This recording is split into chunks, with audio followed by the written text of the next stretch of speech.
ఈరోజు ఒక విశేషమైన అంశాన్ని మనం ఆలోచిద్దాం.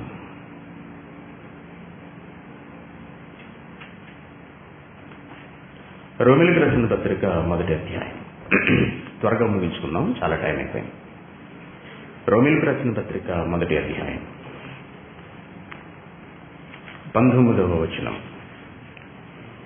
ఎందుకనగా దేవుని గూర్చి తెలియశక్యమైనదేదో అది వారి మధ్య విషేదమై ఉన్నది, దేవుడు అది వారికి విచితపరిచెను. ఆయన అదృశ్య లక్షణములు అనగా ఆయన నిత్యశక్తి, దేవత్వము, జగదుత్పత్తి మొదలుకొని సృష్టింపబడిన వస్తువులు అన్నాడు. చూడండి, దేవుడంటే ఏమిటో తెలియాలి అంటే జగదుత్పత్తి అనగా ఈ ప్రకృతి ఉత్పన్నమైన, ప్రొడ్యూస్ అంటాడు, లేకపోతే నిర్మితమైన జగదుత్పత్తి మొదలుకొని దేవునిచే సృష్టింపబడిన వస్తువులను ఆలోచిస్తే అర్థమైపోతుంది అంటున్నాడు. దేవునిచే సృష్టింపబడిన వస్తువులు అనగా ఏమేమి ఉన్నాయి? అసలు దేవుడి గురించి తెలుసుకోవాలి అంటే దేవుడు చేసిన వస్తువులను మీరు ఆలోచించండి, దేవుడు అంటే ఏంటో మీకు అర్థమైపోతుంది అంటున్నాడు. ఈ రోజున వస్తువులు అనగానే రెండు రకాల వస్తువులు మనకు కనపడతాయండి. వస్తువు అనగా మనకి ఏం తెలుసు? వస్తువు అంటే ఏంటంటే బంగారపు వస్తువు. సరే, పక్కన చెప్పేసారు వాళ్ళు, బంగారపు వస్తువు. అది ఇంట్లో అయితే వస్తువులు ఏంటి? ఆడవాళ్ళు కూరలు వేసుకునే గిన్నెలు, చిప్పలు, అవే వాళ్ళకి బంగారు వస్తువులతో సమానం వస్తువులు. రెండు విధాలైన వస్తువులు ఉన్నాయండి. ఒకటి భూ సంబంధమైన వస్తువులు, ఆకాశ సంబంధమైన వస్తువులు. భూ సంబంధమైన వస్తువుల రూపములు వేరు. కొరింథీయులకు రాసిన పత్రికను మనం చూసినట్లయితే బహుశా ఇక్కడ మనకు దొరికే అవకాశం ఉంటుంది. కొరింథీయులకు రాసిన పత్రిక మొదటి అధ్యాయం 15వ అధ్యాయం 40వ వచనం చూడండి. మొదటి కొరింథీ 15వ అధ్యాయము 40వ వచనం. మరియు తీశారా? కొరింథీయులకు రాసిన మొదటి పత్రిక 15వ అధ్యాయం 40వ వచనం. మరియు ఆకాశ వస్తు రూపములు కలవు, ఆకాశము దానిలో ఉన్న వస్తువులు వాటి రూపములు, భూ వస్తువుల రూపములు కలవు అంటున్నాడండి. చూసారండి, రెండు రకాలైన వస్తు రూపాలను దేవుడు వివరిస్తున్నాడు. భూమి మీద ఉన్న వస్తువులు, వాటి రూపములు. భూమి మీద వస్తువులు అనగా ఏమున్నాయి? వస్తువు అంటే ఏమిటండి అమ్మా? వస్తువు అంటే ఏంటండి? బంగారపు వస్తువుని తీసేయండి కాసేపు. పనిముట్టండి, పని నిమిత్తం ఉపయోగించుకునేదే వస్తువు. ఇప్పుడు భూమి మీద వస్తువులు ఏమున్నాయి? భూమిపై మన పని నిమిత్తం దేవుడు సృజించిన వస్తువులు ఏమున్నాయి? ఏమున్నాయండి? మొక్కలున్నాయి, అవునా? నీరుంది, అవునా? గాలి ఉంది. భూమిలో ఎన్నో పదార్థాలు, ఖనిజాలు, లోహాలు, రసాయనాలు, ఇవన్నీ కూడా భూమిలో ఉన్నవి. ఇవి భూ వస్తువులు అంటే. Very good. ఇప్పుడు ఆకాశ వస్తువులు అన్నాడు. ఆకాశంలో ఏం వస్తువులు ఉన్నాయి? భూమి మీద ఉన్నవన్నీ మనకు ఉపయోగపడుతున్నాయి. Very good. ఆకాశంలో ఏం వస్తువులు ఉన్నాయి? ఆకాశం అనగానే వెంటనే మనకు కనిపించే సూర్యుడు ఉన్నాడు, మనకు ఉపయోగపడుతున్న వస్తువు. ఇంకా మనకు ఉపయోగపడుతున్న వస్తువు చంద్రుడు ఉన్నాడు.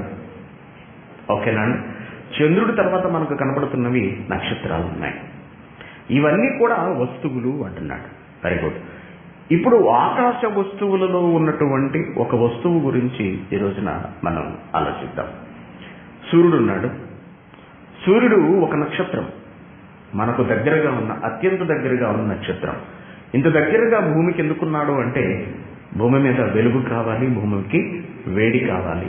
ప్రకృతి క్రమం నెరవేరాలి అంటే వెలుగు, వేడి అనేది తప్పనిసరిగా అవసరం. కాబట్టి తగినంత దూరంలో దేవుడు సూర్యుడిని పెట్టాడు. తగినంత దూరంలో చంద్రుడు ఉన్నాడు. చంద్రుడు ఉండాల్సిన అవసరం ఏముంది? చంద్రుడి యొక్క ప్రాముఖ్యత ఏమిటంటే రాత్రులు భూమి మీద వెలుగు ఇవ్వటానికి బెడ్ లైట్ అనమాట. బెడ్ లైట్ అండి చంద్రుడు భూమికి. మనం స్విచ్ ఆఫ్ చేసి బెడ్ లైట్ ఆన్ చేస్తాం, పవర్ ఆఫ్ చేసి బెడ్ లైట్ ఆన్ చేస్తాం. అలాగే చీకటి పడిన వెంటనే దేవుడు మన కోసం వేసిన బెడ్ లైటే చంద్రుడు అండి. Very good. చంద్రుడు వలన కలిగే ఇతర ప్రయోజనం ఏమిటంటే గురుత్వాకర్షణ శక్తి. ఈ రోజున ఋతువులు వస్తున్నాయి మనకి, వేసవి కాలము, వర్షాకాలము, శీతాకాలం. ఋతువులలో పంటలు పండుతాయండి. ఋతువులను బట్టే పంటల క్రమం అనేది ఆధారపడి ఉంటుంది. దీనికి కారణం ఎవరు అనుకుంటున్నారు? చంద్రుడండి. అసలు సంబంధమే లేదు. చూసారండి, చంద్రుడికి భూమికి మధ్యలో ఆకర్షక శక్తి ఉండొచ్చు. దాని వల్లనే ఋతువులు వస్తున్నాయి. అలాగే సముద్రంలో వస్తున్న అలలు కూడా, అలలు రావటానికి కారణం చంద్రుడటండి. సో ఆకాశ వస్తువులలో అత్యంత ప్రధానమైనది, మనిషికి అవసరమైనది సూర్యుడు, సూర్యుడు తర్వాత చంద్రుడు. ఇంకా మనమేం వాడుకుంటున్నాం? సో ఇకపోతే మనకు కనపడేవి నక్షత్రాలు. నక్షత్రాలు భూమి మీద వెలిగించుటకు అనే సంగతిని దేవుడు చెప్పాడు. ఆదికాండంలో మనకు తెలుసు. ఆదికాండం 1వ అధ్యాయం 14వ వచనంలో ఏమన్నా చూడండి. ఆదికాండము 1వ అధ్యాయం 14వ వచనంలో ఏమన్నా చూడండి.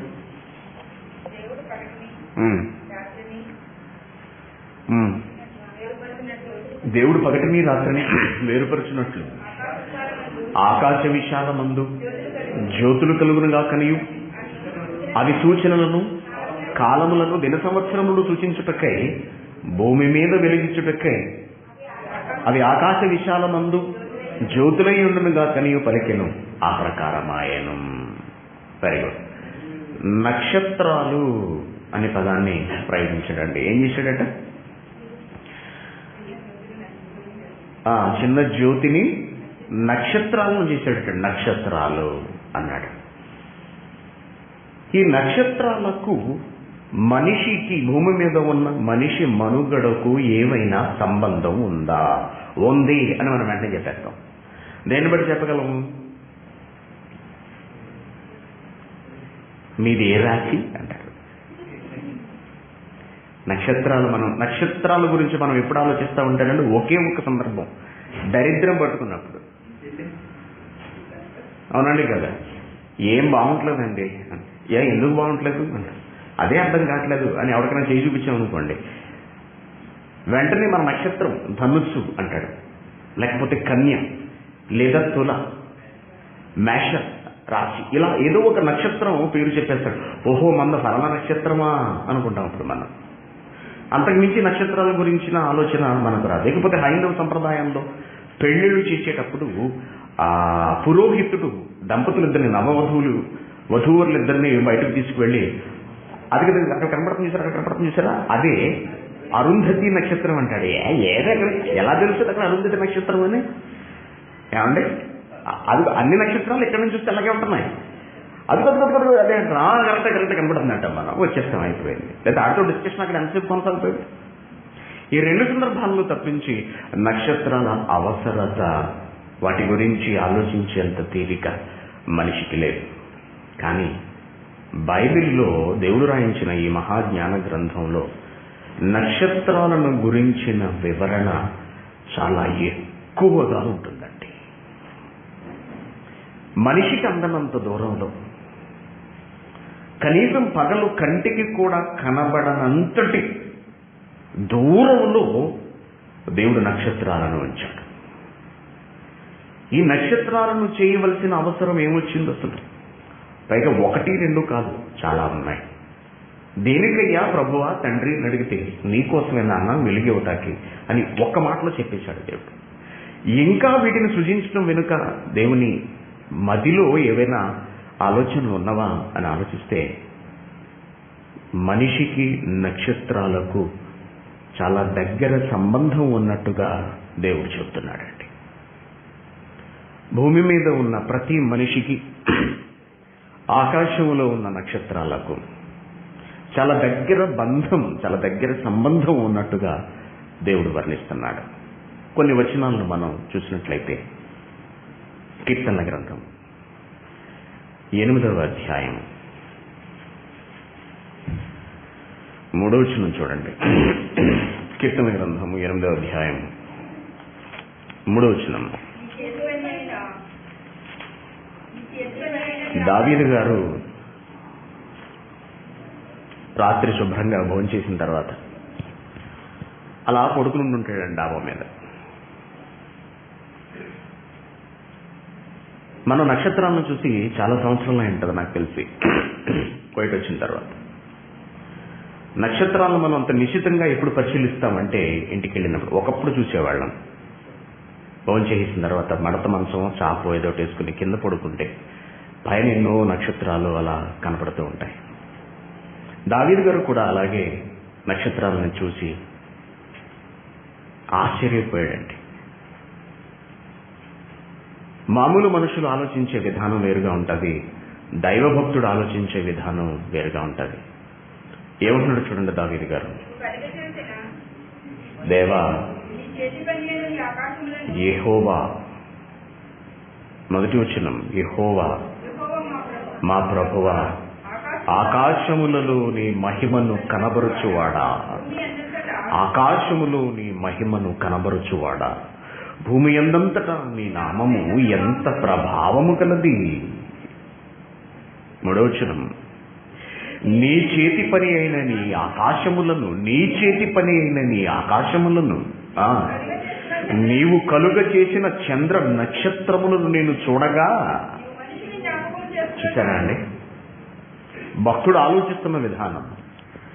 నీవు కలుగ చేసిన చంద్ర నక్షత్రములను నేను చూస్తే, నేను చూడగా వాటి ఆకారంతోనూ వాటి మహిమతోనూ వాటి వెలుగుతోనూ వాటి సైజుతోనూ అవి చేస్తున్న పనితోనూ నేను పోల్చుకుంటే నీవు మనుష్యుని జ్ఞాపకం చేసుకొనుటకు అసలు మనిషి ఎంతటోడు అన్నాడండి. అసలు మనిషి ఎంతటోడు అన్నాడు. భూమి కన్నా మన దగ్గరలో ఉన్న సూర్యుడు 13 లక్షల రెట్లు పెద్దవాడటండి. భూమి కన్నా దగ్గరలో ఉన్న సూర్యుడు 13 లక్షల రెట్లు పెద్దవాడు. అంతకన్నా పెద్దవైన నక్షత్రాలు ఈ అనంత విశ్వంలో, అనంత విశ్వం అంటారండి. అనంతం అంటే ఇంక అసలు అంతం లేనిది, అంతం లేని విశ్వం. ఎంతుందో తెలియదు. కోట్ల కొలది నక్షత్రాలు ఉన్నాయి, కోట్లు. అవన్నీ చూసేటప్పటికీ ఆశ్చర్యపోయాడండి దావీదు గారు. నిజంగా ప్రభువా, ఏంటండి అసలు మీ చేతి పని. నక్షత్రము అనగానే అక్కడ దావీదు ఆలోచించింది ఏమిటండి? నీ చేతి పని. సరిగా దేవుడు కష్టంలోకి వెళ్ళాడు, దేవుడు చేతి పని ఆలోచించాడు దావీదు గారు. మేమెంతటోళ్ళం అసలు అన్నాడు. అంతే కదండి. సూర్యుడి ముందు మనం ఎంతండి? ఇవాళ ఎలా ఉంది టెంపరేచర్ బయట? రేపు 46కి ఎండుతుందట. అసలు మన పరిస్థితి ఏంటండి? 60 దాటిందనుకోండి బయట అడుగు పెట్టలేం. ఏసీలు పనిచేయవేక. ఏసీలు చల్లదనం సరిపోదండి ఈ దేశంలో. ఇప్పుడు చెప్పండి, సూర్యుడితో పోల్చుకుంటే సూర్యుడి ఉష్ణోగ్రత ముందు, సూర్యుడి భానుని ప్రభావం ముందు అసలు మనం ఎంత చెప్పండి? ఎలా ఆలోచిస్తున్నాడు చూడండి. నీ చేతి పని అయినా ఎందుకు చేశాడు? కీర్తన గ్రంథం 147వ అధ్యాయం 4వ వచనం చూడండి. కీర్తన గ్రంథము 147వ అధ్యాయము 4వ వచనం, నక్షత్రముల సంఖ్యను ఆయన నియమించి ఉన్నాడు. నక్షత్రాలకు ఎంత సంఖ్య ఉండాలని నియమించాడటండి. ఏమండి విచిత్రమైన మాట చెప్పమంటారా?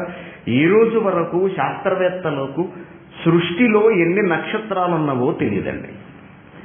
నేను ప్రయోగించిన అనంత విశ్వం అనే మాట శాస్త్రవేత్తలు చెబుతున్నది. అనంతము అంటే ఇంకా ఉంది. ఆకాశం ఇంకా ఉందంటే ఇంకా ఇవన్నీ ఉన్నాయి, ఇంకా నక్షత్రాలు ఉన్నాయి. ఇంకా ముందుకు చూశాడు, ఇంకా ఉన్నాయి. అలా 1,000,000 సంవత్సరాల ముందుకు చూశాడండి. 1,000,000 కాంతి సంవత్సరాల ముందుకు చూశాడు హబుల్ టెలిస్కోప్ లోంచి. దూరం 1,000,000 కాంతి సంవత్సరాలు. దాని అవతల ఇంకా నక్షత్రాలు కనపడుతున్నాయట. ఇటే చూశాడు, ఇటు చూడలేదు. ఇటు ఎంత ఉందో మరి, అవునా? వెనకెంతుందో, ముందెంతుందో ఒకవైపే చూశాడు.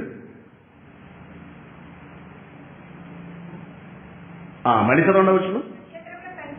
నక్షత్రాల సంఖ్యను ఆయన నియమించాడు. ఓకే, నియమిస్తే వాటితో మనకున్న సంబంధం ఏమిటి? నక్షత్రాలకు మనకు ఏదైనా పోలికుందా? ఆదికాండము 15వ అధ్యాయం చూద్దాం మనం. ఆదికాండము 15వ అధ్యాయము 5వ వచనంలో ఒక విచిత్రమైన మాట మనకు కనబడుతుందండి. మరియు ఆయన ఎవరతన్ని వెలుపలికి ఎవరిని తీసుకొచ్చాడు దేవుడు? మొదటి వచనం చూడండి. ఇవి జరిగిన తరువాత యెహోవా వాక్యము అబ్రహామునకు దర్శనమందు వచ్చి, అబ్రహామా, నువ్వేం భయపడకు, నేనున్నానయ్యా నీకు కేడముగాను, నీ బహుమానం అత్యధికమగునని చెప్పాను. అందుకు అబ్రహాం అంటున్నాడు, ప్రభువైన యెహోవా, నాకు ఏమిస్తే ఏంటి, నాకు ఏమిచ్చిననేమి, నాకు పిల్లలు లేరు కదా, నువ్వు ఏ బహుమానాలు ఇస్తే నాకెందుకు నాయనా? నిష్ఠూరం వేస్తాడండి దేవుడి మీద, నిష్ఠూరం మాటలు మాట్లాడుతున్నాడు అబ్రహాం. నువ్వు నాకు ఏమిస్తే ఏంటి, నాకు పిల్లలు లేరు కదా అన్నాడు. మరియు అబ్రహాము 3వ వచనం, ఇదిగో నీవు నాకు సంతానం ఇవ్వలేదు కాబట్టి నా పరివారంలో ఒకడు నాకు వారసుడు అవుతాడని చెప్పగా దేవుడు కోపం వచ్చిందండి. 4వ వచనం, యెహోవా వాక్యము అతని యొద్దకు వచ్చి, యెహోవా వాక్యం అంటే ఎవరంటే అది యెహోవా వాక్యము ఆయన యొద్దకు వచ్చి, అబ్రహాం దగ్గరకు వచ్చి, వాడు నీ కొడుకు అవడయ్యా, నీ గర్భవాసమున పుట్టబోచున్నవాడు నీకు వారసుడవుతాడని చెప్పాను. మరియు ఆయన యేసుక్రీస్తు గారు అబ్రహామును బయటికి తీసుకువచ్చి వాక్యము, యేసుక్రీస్తు గారు మరియమ్మ గర్భాన పుట్టినప్పటి నుంచే ఈ ప్రపంచంలోకి వచ్చాడని వీళ్ళు అనుకుంటారండి. కాదండి, క్రీస్తుగా రాలేదు ఆయన. వాక్యమైన తన ప్రప్రథమ ప్రాథమికమైన ఉనికిలోనే ఆయన వస్తూ దేవుని ఆజ్ఞను నెరవేరుస్తూ దేవుడిస్తున్న కార్యక్రమాలను నిర్వర్తిస్తూ వస్తూ వెళుతూ ఉండేవాడు. అబ్రహామును బయటికి తీసుకువచ్చి, ఒక్కసారి నువ్వు ఆకాశం వైపు చేరి చూచి నక్షత్రాలను లెక్కించుట నీ చేతనైతే లెక్కపెట్టు. అబ్రహాము బయటికి రా అన్నాడు, తీసుకొచ్చాడు. పైకి చూడు ఒకసారి అన్నాడు. నక్షత్రాలు ఉన్నాయి ప్రభు అన్నాడా. నీకేమైనా చేతనైతే, నీ వల్ల అయితే లెక్క పెట్టు అన్నాడు. ఎలా లెక్క పెట్టగలం ప్రభు అనేటప్పటికీ, నీ సంతానము అలా అవుతుంది, నీ సంతానము అలా. అంటే సంతానాన్ని దేవుడు ఎవరితో పోలుస్తున్నాడు? నక్షత్రాలతో. సంతానం అనగా ఎవరు? అబ్రహాముకి పుట్టబోయే పిల్లలు మనుషులు. అనగా దేవుడు మనుష్యులను నక్షత్రములతో పోలుస్తున్నాడు. అంటే ఆకాశములో ఉన్న నక్షత్రాలకు భూమి మీద ఉన్న మనుషులకు ఏదో సంబంధం ఉందన్నమాట. ఏంటి మనకు ఆకాశంలో ఉన్న నక్షత్రాలతో సంబంధం ఉందా? ఏమండి, విచిత్రంగా లేదా? గొప్పగా అనిపించట్లేదా? మనకి ఎవడన్నా కోయటోడు తెలిస్తేనే అబ్బో ఫలానా ఓడు నాకు తెలుసు, మీకు తెలుసా అంటాం. నాకు పెద్ద కోయటోడు తెలుసు నాకు, మీకు తెలుసా అంటాం. వాస్తా అంటారు దాన్ని. పెద్ద కోయటోడు తెలుసు, నేను పట్టించేస్తాను నేను.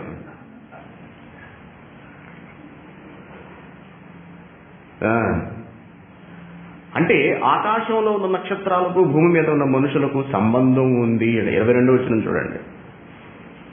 22వ అధ్యాయం, క్షమించండి, 22వ అధ్యాయం 17వ వచనం.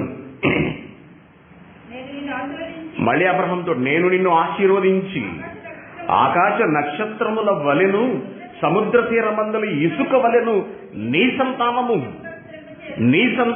అంటే నీ సంతానము, నీకు పుట్టబో పిల్లలు. సో మనకు ఒక విషయం అర్థమైపోయింది. దేవుడు నక్షత్రాలతో మనుష్యులను పోలుస్తున్నాడు.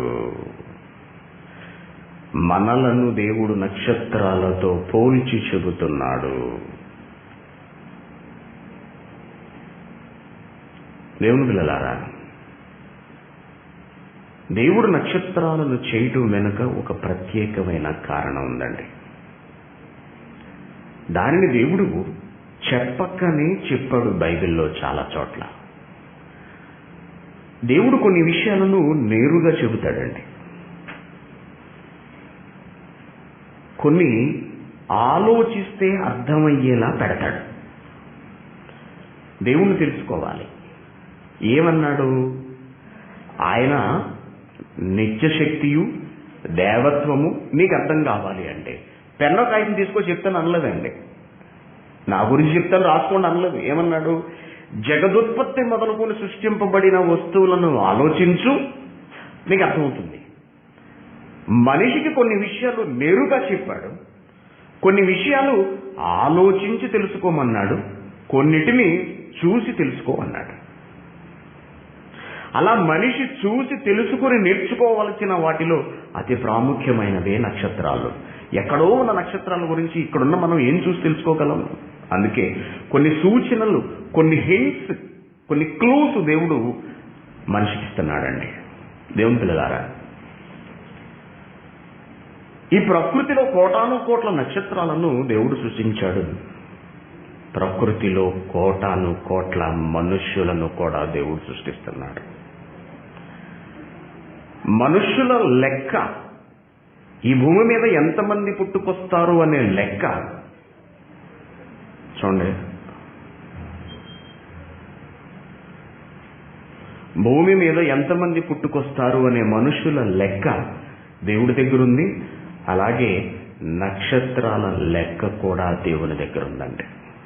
చూడండి మళ్ళొకసారి కీర్తన గ్రంథము 147వ అధ్యాయం, కీర్తనలు 147:4. నక్షత్రముల సంఖ్యను ఆయన నియమించేశాడు ముందే. అంటే ఈ విశ్వంలో ఎన్ని నక్షత్రాలు ఉండాలి అని డిసైడ్ అయ్యాడు. అన్నిటినీ దేవుడు సృజించేశాడు. ప్రకృతిలో అలా పెట్టాడండి. అందుకే ఇంతవరకు ఎన్ని కోట్ల నక్షత్రాలు ఉన్నాయో ఎవరికి తెలియదండి. లెక్క దేవుడి దగ్గర మాత్రమే ఉంది. Very good. ఇంతవరకు మనుషులు మరి ఎంతమంది పుట్టుకొస్తున్నారు? నక్షత్రాలను లెక్క పెట్టిన దేవుడు, సృజిస్తున్న దేవుడు మనుష్యులను కూడా ఎప్పుడూ సృష్టికి పూర్వమే సృజించి ఆలోచించి తన లెక్కలలో పెట్టుకున్నాడండి. చూడండి, అది ఎస్ఎల్ రాసిన పత్రిక 1వ అధ్యాయం 4వ వచనం నుంచి.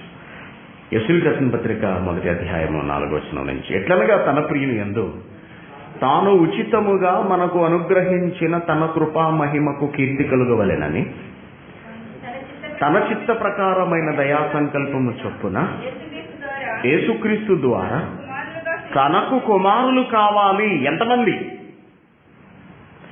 యేసుక్రీస్తు ద్వారా తనకు కుమారులు కావాలి. ఎంతమంది? లెక్కపత్రం లేదా? ఇప్పుడు నక్షత్రాలనే లెక్క పెట్టి ఉంచుకున్నవాడు మనుషులను లెక్క పెట్టి ఉంచుకోడా? ఏమండి, ఉంచుకుంటాడా? ఉంచుకున్నాడు దేవుడు.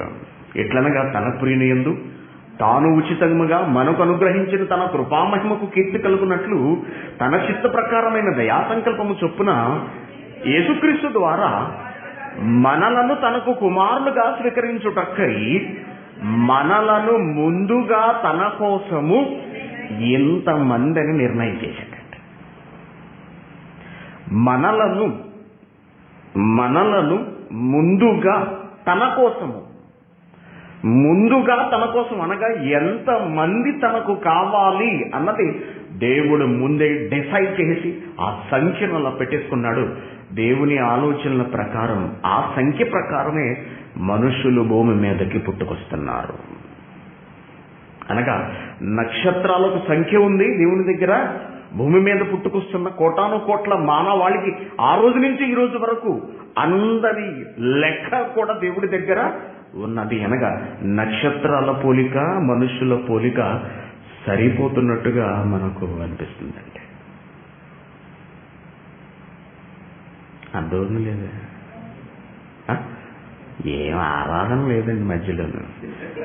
హల్లెలూయా లేదండి అంటారా? హల్లెలూయా లేదండి ఇక్కడ. Very good. ఇప్పుడు దేవుడు నక్షత్రాలకు చూడండి, నక్షత్రాల సంఖ్య ఎంత ఉందో దేవుడికి తెలుసు. వెరీ గుడ్, బాగుంది. ఇప్పుడు మనకు తెలిసిన నక్షత్రాల పేర్లు ఎన్ని?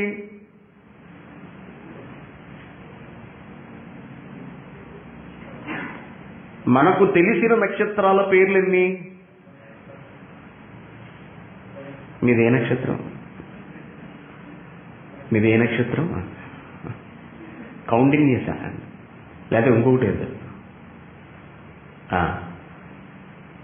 శాస్త్రవేత్తలు అంటే భూమి మీద ఉన్న మనిషి నక్షత్రాలకు పేర్లు పెట్టాడా? లేదు. పేర్లు ఎందుకు పెట్టలేదు? అసలు లెక్కే తేలలేదు, ఇంక పేరేం పెడతాడు? అవునండి కదా. ఇప్పుడు దేవుని దగ్గర నక్షత్రాలు ఉన్నాయి.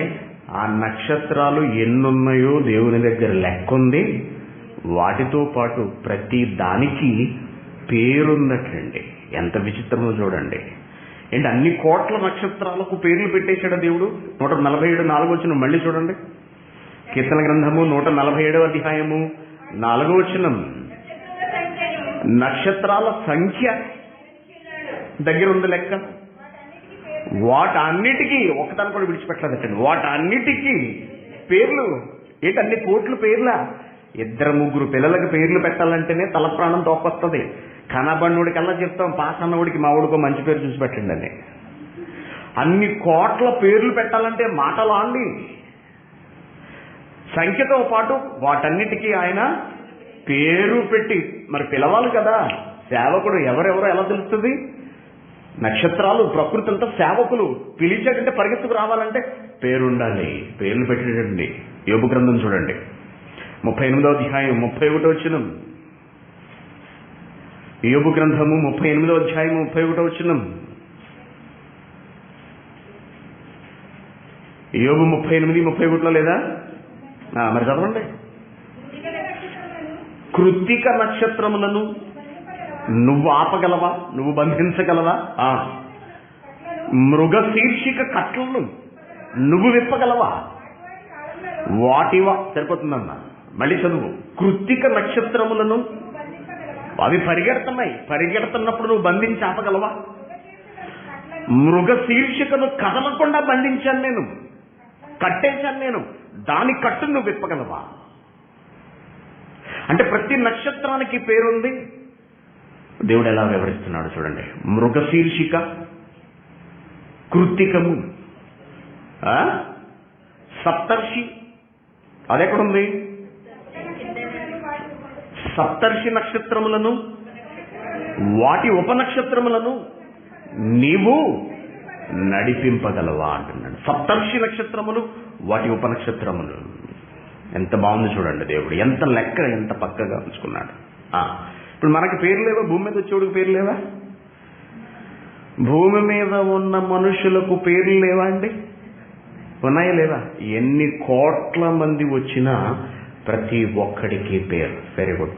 ఇప్పుడు పెడుతున్న పేరు ఎవరికి? పెడుతున్నాం? కీర్తిశేషులు సురేష్ బాబు 1977 నుంచి 2016 ఇవాళ డేట్ ఎంత? జూన్ 4 వరకు బతికి క్లాస్ చెప్పి వెళుతూ చచ్చాడు. అక్కడ వేస్తారు అలాగా. ఫోటో వేసి పేరు రాశారు ఇక్కడ. అప్పటికే పాతి పెట్టేశారు, అన్నీ అయిపోయినాయి. అవునా? మరి అక్కడ వేసేవేంటి పేరు? ఏడి పోయాడండి. అందరు ప్రార్థనలు ఫలించాయి, పోయాడు. ఎక్కడికి పోయాడు? చచ్చి పోయాడు. ఎవరు పోయారు? సురేష్ గారు పోయాడు. పోయాడా?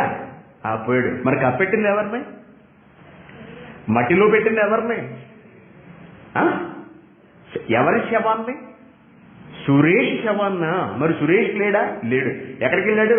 పోయాడు. అంటే పేరు ఎవరికి పెట్టారు? ఆత్మకు పెట్టబడుతుంది పేరు.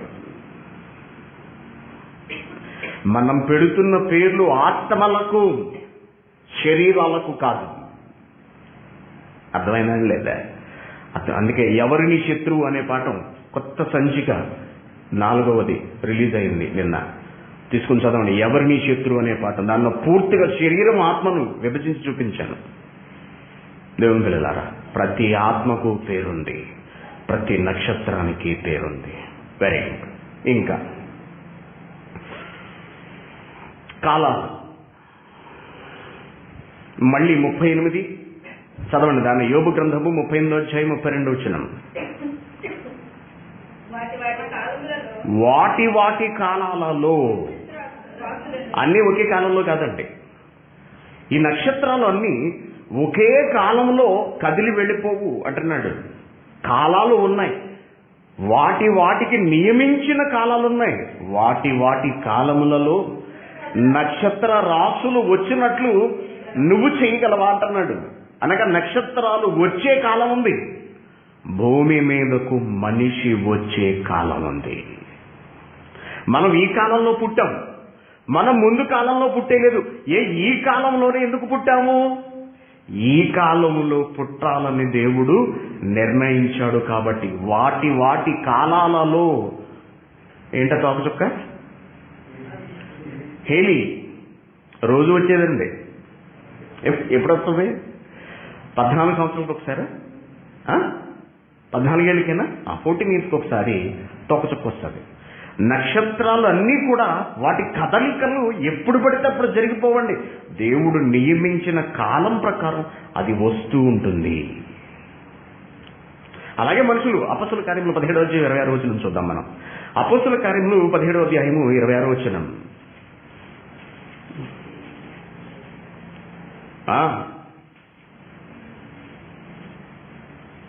మరియు యావద్భూమి మీద కాపురముండుటకు ఆయన ఒక్కడి నుండి మనుషులందరూ ఒక్కసారి పుట్టేయలేదు.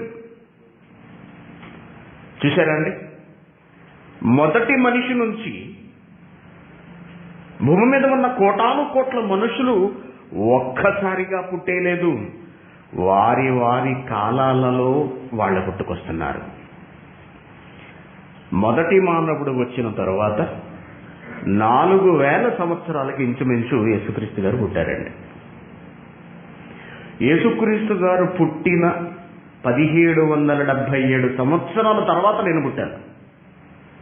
1977 సంవత్సరాల తర్వాత నేను పుట్టాను. 1977 డేట్ ఆఫ్ బర్త్. ముందు పుట్టేయచ్చు కదా, అవునా? యేసుక్రీస్తు గారు వచ్చి వెళ్ళిన దాదాపు 1950 సంవత్సరాల మధ్యకాలంలో మన ఆత్మీయ తండ్రి గారు పుట్టారు. అందరూ ఒకే కాలంలో పుట్టేయట్లేదు. వాటి వాటి కాలాల్లో నక్షత్రాలు ఎలా వస్తున్నాయో వారి వారి కాలాలలో మనుషులను జన్మింపచేస్తున్నాడు దేవుడు. మళ్ళీ చదవండి. యావద్భూమి మీద కాపురముండుటకు ఆయన ఒక్కని నుండి ప్రతి జాతి మనుషులను సృష్టించి ప్రతి జాతి మనుషులు ఎక్కడున్నారు? వీళ్ళందరూ ప్రతి జాతి మనుషులు ఎవరిలో ఉన్నారు? దేవుడిలో పుడితే దేవుడిలోంచి ఆదాములోకి అలా పంపించడండి. ఆత్మలను కోట్లు వెళ్ళిపోయినంతే ఒక్కసారిగా. వాళ్ళు ఆయా కాలాలలో ముందు మనం పుట్టేయలేదు. ముందు ఎవరు పుట్టారు? తండ్రి పుట్టాడు, అవునా?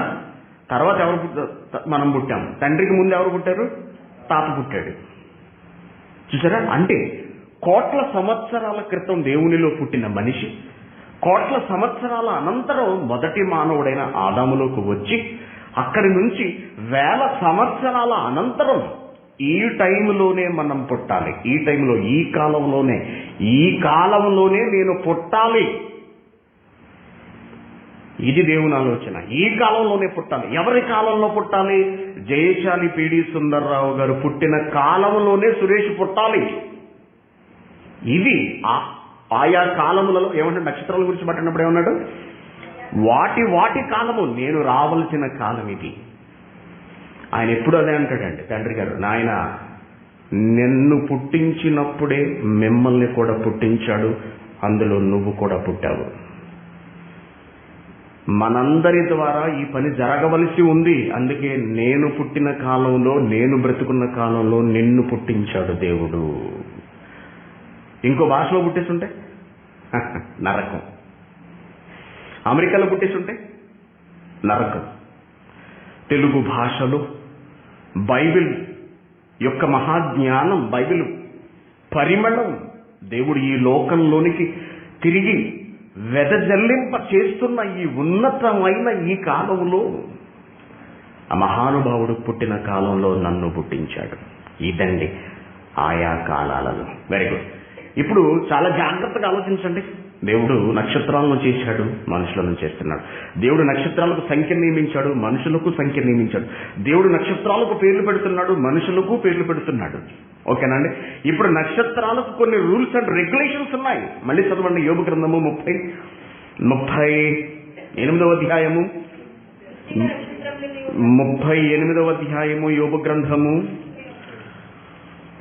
ఎన్నో వచనం 30.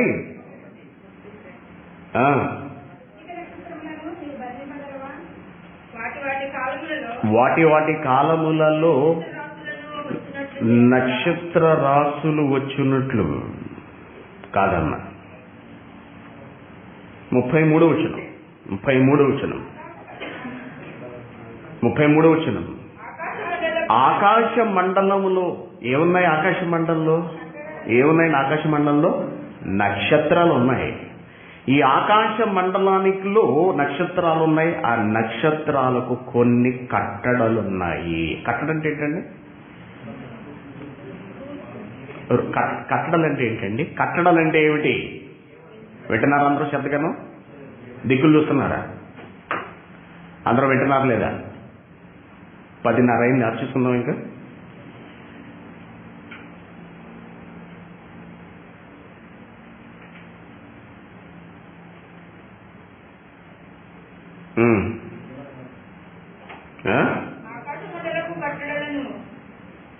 ఆకాశ మండలపు కట్టడలు అనగా రూల్స్, నియమ నిబంధనలు. ఏమిటి ఆకాశ మండలం నక్షత్రాలకు ఉన్న కట్టడ? నక్షత్రం దేనికండి? నక్షత్రం దేనికి?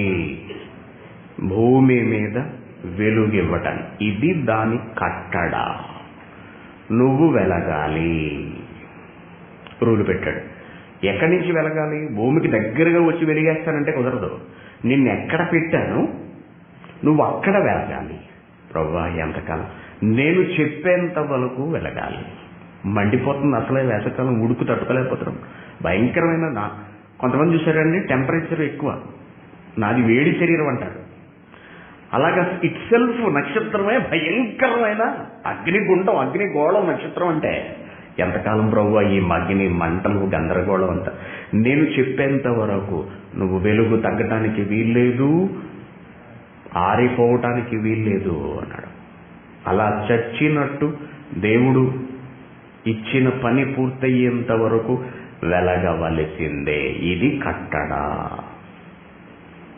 అవునండి. అనగా ఇప్పుడు నక్షత్రాలకు ఏమున్నాయి? కట్టడలున్నాయి. ఈ కట్టడలు ఏం చేస్తుందట? అది దానికి భూమి మీద గల ప్రభుత్వమును నీవు స్థాపించగలవా అంటున్నాడు. ఆకాశ మండలపు కట్టడలు నీ వెరుగుదువా? దానికి భూమి మీద గల ప్రభుత్వము నీవు స్థాపించగలవా?